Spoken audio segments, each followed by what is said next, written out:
అందరికీ నమస్కారం. నా పేరు డాక్టర్ హరికృష్ణారెడ్డి.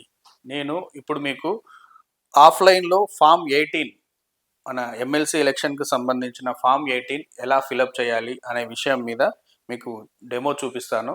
సో, మీరొకసారి అందరూ చూడండి ఆ వీడియో. ఎందుకంటే దానిలో కొన్ని డౌట్స్ ఉన్నాయి అందరికీ. సో, వాటిని క్లారిఫికేషన్ కోసం మీకు ఈ వీడియో చేయడం జరుగుతుంది. దయచేసి ఒకసారి అందరూ చూడండి. ఫార్మ్ 18లో starting first to the electoral registration officer graduate constituency. So, Karimnagar graduate constituency. Actual Karimnagar, Nizamabad, Adilabad, Medak ఉంటుంది. సో, మనం కరీంనగర్ అని రాసినా సరిపోతుంది. ఫుల్‌గా రాసినా సరిపోతుంది. సేమ్ ఇక్కడ కూడా కరీంనగర్ అని రాయండి.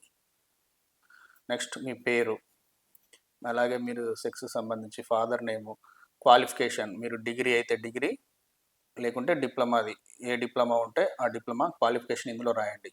ఆక్యుపేషన్ మీరు ఎటువంటి ఇప్పుడు సపోజ్ మెడికల్‌కి సంబంధించిన వాళ్ళైతే మెడికల్ అని, lawyer are teacher whatever the occupation అనేది మీరు అది రాసేయండి. ఇక్కడ ఈ హౌస్ అడ్రస్ అనేది ఇంపార్టెంట్. హౌస్ అడ్రస్‌లో క్లియర్‌గా ప్లేస్ ఆఫ్ ఆర్డినరీ రెసిడెన్స్ అని మెన్షన్ చేసినాడు. ఇందులో ఎందుకు ఇంపార్టెంట్ అంటే ఇది ఏదైతే మీరు రెసిడెన్స్ ఎక్కడైతే ఫిలప్ చేస్తారో అక్కడ దగ్గరలోనే పోలింగ్ బూత్ వస్తుంది. సో, ఇది compulsory Aadhaar based address fill up చేయాల్సిన అవసరం లేదు. ఒకవేళ మీరు ఆధార్ అడ్రస్ ఉన్న ఇంట్లో కనుక మీరు ఉన్నట్టయితే ఆ అడ్రస్ ఫిలప్ చేయండి. లేదు మీరు ఎక్కడో విలేజ్‌లో ఉంటారు, మీ ఆధార్ కార్డు విలేజ్‌లో ఉంది అడ్రస్సు, కానీ మీరు సిటీలో ఉంటున్నారనుకోండి, మీరు ఇప్పుడు సిటీలో ఉంటున్న అడ్రస్సే ఇక్కడ ఫిలప్ చేయండి.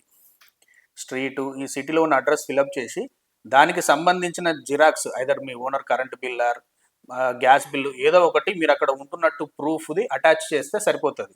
దాంతోపాటు ఆధార్ కార్డు కూడా అటాచ్ చేయాల్సి వస్తుంది. సో, కంపల్సరీ ఇందులో ఆధార్ అడ్రస్సే ఫిలప్ చేయాల్సిన అవసరం లేదు. మీరు ఇప్పుడైతే ప్రజెంట్ ఎక్కడ ఉంటున్నారో ఆ అడ్రస్ ఫిలప్ చేయండి. దానివల్ల ఏమవుతుందంటే పోలింగ్ బూత్ అనేది మీరు ఉంటున్న ప్రదేశానికి దగ్గరలో వస్తుంది. So, that is important point. Next ఇక్కడ మీ age, years, months, date of birth fill up చేయండి. మీకు ఏమైనా ప్రాబ్లం ఉందంటే అది. సో, ఇక్కడ దీనికి సంబంధించి మీ దగ్గర ఓటర్ కార్డు ఉంటే ఎపిక్ నెంబర్ అనేది ఫిలప్ చేయాల్సి వస్తుంది ఓటర్ కార్డు బేస్ చేసుకొని. సో, మీకు పోలింగ్ స్టేషన్ కానీ, date of birth, number of assembly constituency మీరు ఉంటే ఫిలప్ చేయండి. But it's not mandatory. అంత ఖచ్చితంగా తెలుసుకొని ఫిలప్ చేయాల్సిన అవసరం లేదు. అవసరమైతే ఫిలప్ చేయండి మీకు తెలిస్తే, లేకుంటే అవసరం లేదు. అది వాళ్ళు చూసుకుంటారు. నెక్స్ట్ ఆధార్ నెంబర్ డీటెయిల్స్, మీ contact number, landline, mail ID ఇవన్నీ ఫిలప్ చేయండి.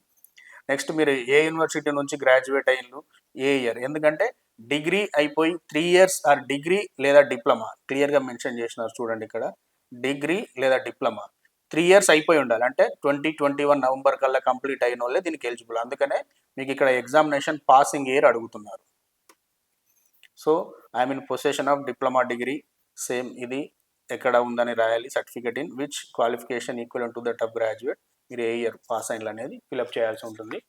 ఆ తర్వాత నెక్స్ట్ పేజ్ కనుక పేజ్ టర్న్ చేస్తే, so in support of my claim as being a graduate or in possession of the above diploma certificate I submit year with అని రాసి xerox copies of degree or diploma certificate పెట్టేసి, మీరు ఇంతకుముందు ఒకవేళ ఈ graduate constituency కాకుండా వేరే graduate కాన్స్టిట్యుయెన్సీలో enrol అయ్యి మీరు ఇటు ఒకవేళ ట్రాన్స్ఫర్ అయ్యి ఉంటే ఈ మధ్య కాలంలో 3 to 5 years బ్యాక్ కనుక ట్రాన్స్ఫర్ అయ్యి ఉంటే మీరు ఆ పాత గ్రాడ్యుయేట్ దానికి సంబంధించిన డీటెయిల్స్ ఫిలప్ చేయండి.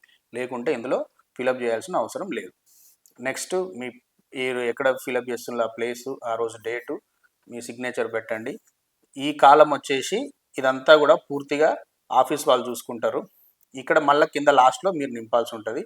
మీరు మీ పేరు రాయాలి, మీ అడ్రస్సు ఎక్కడుందో ఆ అడ్రస్సు, డేటు మీరు రాసి ఫిలప్ చేసి వాళ్ళకి ఇచ్చేయాలి. వాళ్ళకి ఇచ్చేసినప్పుడు మీకు ఇది కింద నుంచి ఇది చించేసి మీకు అక్నాలెడ్జ్మెంట్ కార్డ్ లాగా వాళ్ళు అవి తీసుకొని మనకి ఇస్తారు. ఇది ఫామ్ 18. సో, దీంతో పాటు మీరు చెప్పినాను కదా, టెంపరరీ అడ్రస్ కనుక ఉంటే టెంపరరీ అడ్రస్ సంబంధించి current bill or gas bill అనేది ఒక అడ్రస్ ప్రూఫ్గా పెట్టాల్సి ఉంటుంది.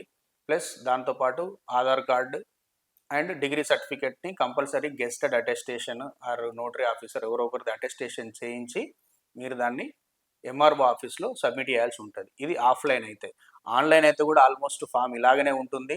మీరు ఆన్లైన్లో ఫామ్ అది సైజ్ అంతా డిక్రీజ్ చేసి ఆన్లైన్ ఫామ్ అప్లై చేసిన తర్వాత మళ్ళీ మీరు డిగ్రీ సర్టిఫికేట్ని కంపల్సరీ అటెస్టేషన్ చేయించి మరి ఎంఆర్ఓ ఆఫీస్లో సబ్మిట్ చేయాల్సి వస్తుంది. సో, ఆ ఫిజికల్ ఫామ్ని కంపల్సరీ ఎంఆర్ఓ ఆఫీస్లో సబ్మిట్ చేయాల్సి వస్తుంది. సో, ఇది ఎమ్మెల్సీ ఫామ్ 18కి సంబంధించిన గ్రాడ్యుయేట్ ఎమ్మెల్సీ ఫామ్ 18కి సంబంధించిన డీటెయిల్స్. Thank you.